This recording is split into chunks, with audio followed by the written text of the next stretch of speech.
It filled the entire house where they were sitting, and divided tongues as of fire appeared to them and rested on each one of them. And they were all filled with the Holy Spirit and began to speak in other tongues, just as the Spirit gave them utterance.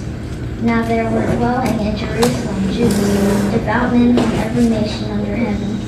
And at this sound the multitude came together, and they were bewildered, because each one was hearing them in his own language. And they were amazed and astonished, saying, Are not all these who speak in Galileans?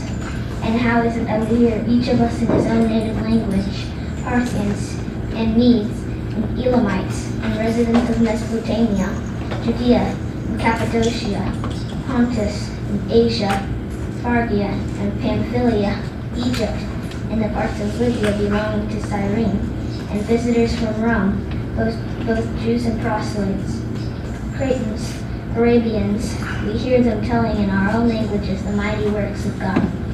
And all were amazed and perplexed, saying to one another, What does this mean? But others mocking said, They are filled with new wine.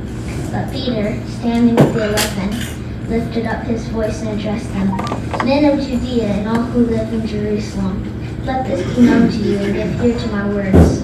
For these people are not drunk as you suppose, since it is only the third hour of the day. But this was what was uttered through the prophet Joel.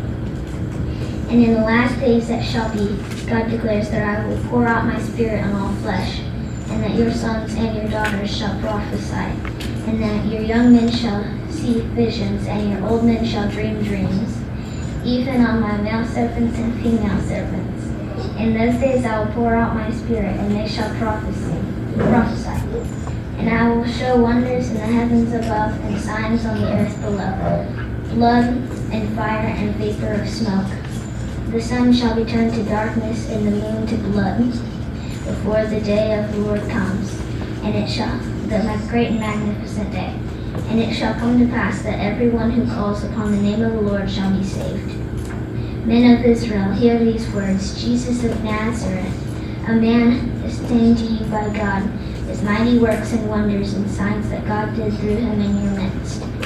As you yourselves know, this Jesus, delivered up according to the definite plan and foreknowledge of God, you crucified and killed by the hands of lawless men.